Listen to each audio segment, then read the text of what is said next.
The following contest is scheduled for a 2-hour time limit.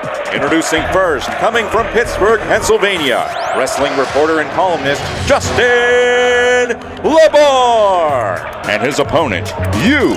Call, tweet, email because you can go one-on-one with Justin LaBar in Wrestling Reality.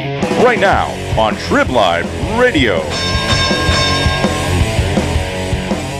What's up, people? Wrestling Reality here. Trib Live Radio, one-on-one with me, Justin LaBar, every single Tuesday. As always, we are on a big week coming up as we are on the go-home. We're on the go-home show to Survivor Series, the Fall November Classic coming up this Sunday, as well as for everybody here in the Western PA area this Saturday, it will be Extreme Rising. It's the 15th anniversary of ECW's November to Remember. It's going to be at the Golden Dome in Monaco. We're going to have Matt Hardy on in just a little bit, talking about that as he's in the main event, as well as much more.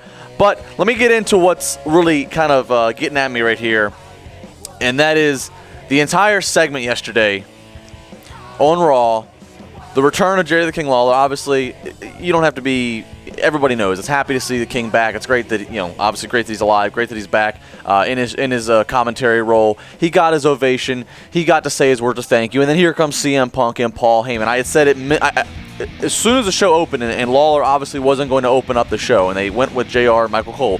I tweeted, I said, they're holding Jerry Lawler for one of the turns, one of the hours. And that should have been your first clue that something was up. They're holding it for a reason. Then as soon as he comes out, I said, I can feel a heel spot coming on. And why wouldn't you? Here comes CM Punk and Paul Heyman. They take shots at Lawler. They take shots at his heart attack. Paul Heyman even begins to fake a heart attack. Very, very, very obviously faking, an obvious mocking, obvious parody. Some people had a problem with this, and I literally say, lighten up. Look, I can respect and understand the fact, people may have, they have delicate taste, or maybe they've had a heart attack themselves, or they've, had a loved one have a heart attack in situations. I can understand everybody's taste is different. I'm not saying you have to like it, but the outcry that I've heard in the last day, come on. 1 minute, we're counting days for Linda McMahon to lose a Senate race so we can drop PG rating as if that's going to happen. Now, oh my God, let's cry for help because we're doing the unthinkable. We're mocking a man's heart attack. Look, Jerry Lawler's old school. He's old school. If he's well enough to be back in his job, don't you think he's going to want to contribute to the product? Don't you think? It's not going to change that it happened. Nothing can change that it happened. The good thing is he's okay. So if he's back to work, of course he's going to want to use what is an emotional segment to catalyst great heat for the top heel champion 6 days before one of the big pay-per-views of the year. I don't see where the confusion is. Need we not forget 1996 spitting raw whiskey in the face of Jake the Snake Roberts, who it was very well publicized that he was trying one of his many times to remain sober. I mean, what? Because you didn't watch Jake the Snake firsthand drink himself into drunkenness, it's not as emotional to you because you did watch Jerry the King Lawler? I don't know.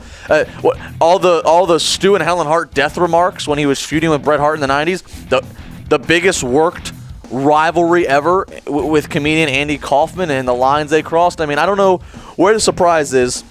Bottom line is Jerry the King Lawler knew that the segment was going to happen. So if he knows the segment was going to happen and he's okay with it, I don't know why everybody else is getting all bent out of shape about it, okay? If Lawler was not yet out of the hospital, or even if Lawler wasn't even there, I could see there being an issue because that can come off as disrespectful.